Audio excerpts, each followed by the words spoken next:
مباركة أنا معكم ربك عبده إذ বিস্ময়কর এই শিশুটির জন্ম হয়েছে কোরআনের হাফেজ হয়ে। কি অবাক হচ্ছেন? শুনতে অবাক লাগলেও আপনি ঠিকঠাকই শুনছেন। ছোট্ট এই শিশুটি মায়ের গর্ভ থেকে কোরআনের হাফেজ হয়ে জন্মেছে, অর্থাৎ এই বাচ্চাটি জন্মগতভাবে কোরআনের হাফেজ। এই পৃথিবীতে এমন অলৌকিক ঘটনা হরহামেশাই ঘটে যাচ্ছে। কোথাও কোরআন পড়ে ফেলা হচ্ছে, আবার কোথাও জন্ম নিচ্ছে এমন শিশু যে কিনা কোরআন ধারণ করেছে মস্তিষ্কে।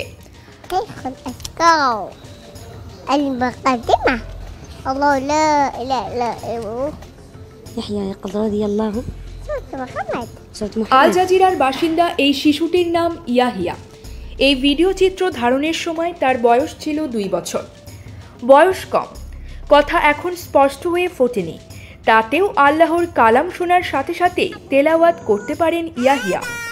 এই শিশুর সামনে যদি কোনো কোরআন তেলাওয়াত করা হয়, এর পরের অংশ থেকে কোরআন তেলাওয়াত করতে পারে এই ছোট্ট শিশু ইয়াহিয়া। শিশুটির মা জানান, গর্ভকালীন থাকা সময় একটি ইঙ্গিতপূর্ণ স্বপ্ন দেখেছিলেন তিনি।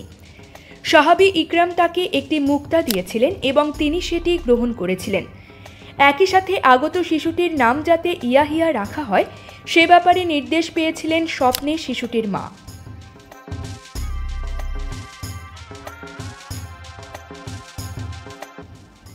(2023) সালের মাঝামাঝিতে এই ঘটনা বেশ তোলপাড় ফেলে দেয় সামাজিক যোগাযোগ মাধ্যমগুলোতে। দর্শকদের গ্রহণযোগ্যতার বিবেচনায় ঘটনাটি এখনও অনেকের জন্য অনুপ্রেরণার বিষয়। তবে ঘটনাটি গুজবও হতে পারে, আবার সত্যিও হতে পারে।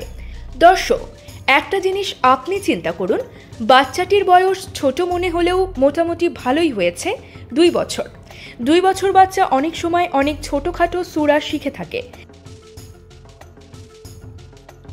তাদেরকে যখন একটি সূরা বারবার শিখাবেন, তাদের সামনে আপনি যখন সেই সূরার 2-1টি লাইন বলা শুরু করবেন, তখন দেখবেন অটোমেটিক্যালি সেই শিশুটি তার পরবর্তী লাইনটি বলা শুরু করবে।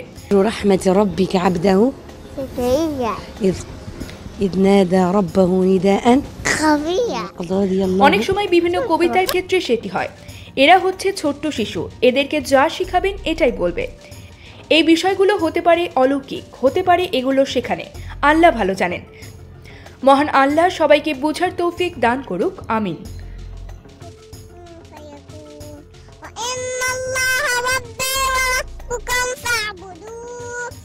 مشهد يوم عظيم أسمع بهم